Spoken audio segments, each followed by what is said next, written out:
Hello बच्चों, welcome to my YouTube channel grow with Gaur भावना।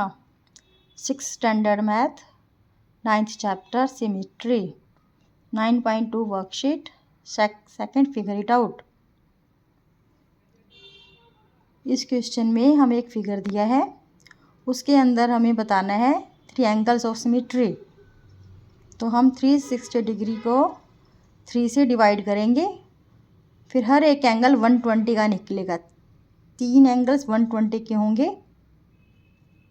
जो हम ड्रॉ करेंगे।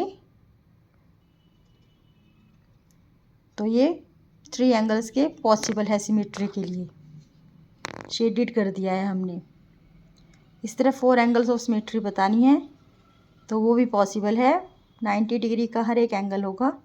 4 एंगल्स हमने कलर कर दिए हैं। आगे है 5 एंगल्स ऑफ सिमेट्री। हर एंगल 72 डिग्री का निकलेगा, पर फिगर में नहीं होगा, तो it is not possible to 5 angles of symmetry.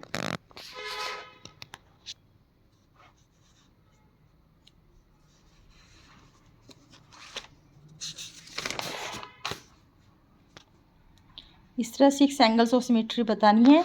360 divided by 6 60 degree.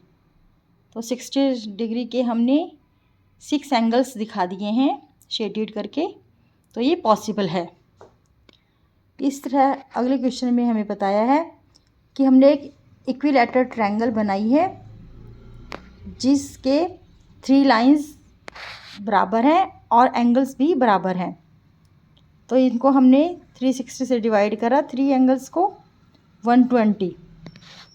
जब हम 120 पे रोटेट करेंगे तो ये रोटेट हो जाएंगे, तो इसलिए ये रोटेशनल सिमेट्री कही जाएगी।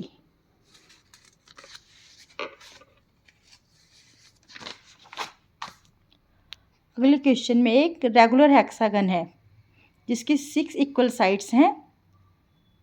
तो ये भी रिफ्लेक्शन सिमेट्री है। रिफ्लेक्शन सिमेट्री मतलब लाइंस ऑफ सिमेट्री, किसमें सिमेट्रिकल लाइंस ओकर हो रही हैं।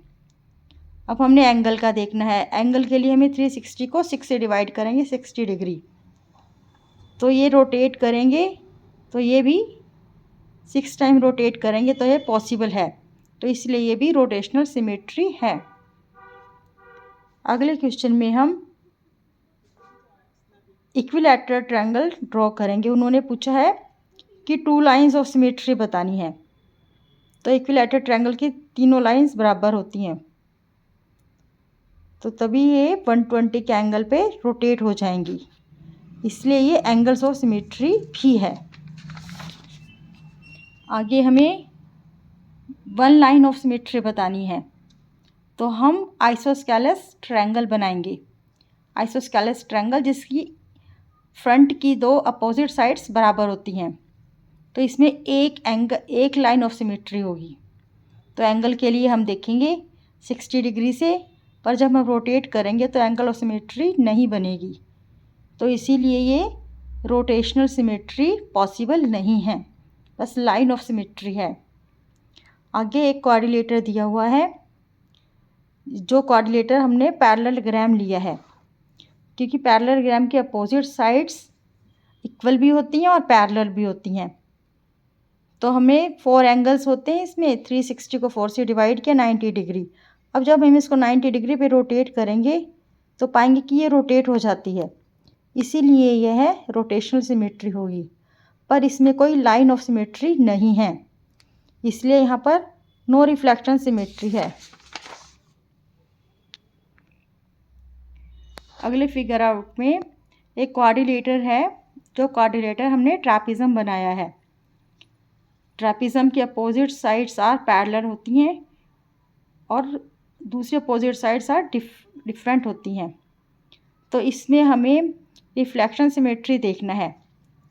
इसमें एक लाइन ऑफ सिमेट्री आ रही है, तो इसलिए इसमें रिफ्लेक्शन सिमेट्री है। पर जब हम एंगल ऑफ सिमेट्री देखते हैं तो ये रोटेट नहीं होती, इसलिए इसमें एंगल ऑफ सिमेट्री नहीं है।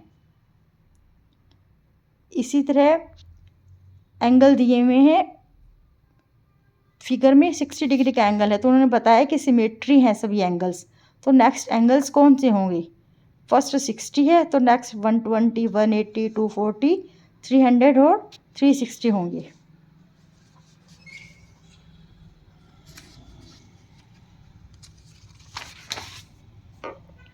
अगले क्वेश्चन में उसने पूछा है कि 60 डिग्री का एंगल्स दिया हुआ है, तो लेस देन 60 डिग्री बताना है हमने। 3 से डिवाइड करके 20 डिग्री होगा। स्मॉलेस्ट एंगल जो हमारे पास सिमेट्री लाइन में होगा वो 20 डिग्री होगा। फिर 20 से 20, 40, 60, 80 से चलते 360 तक जाएंगे।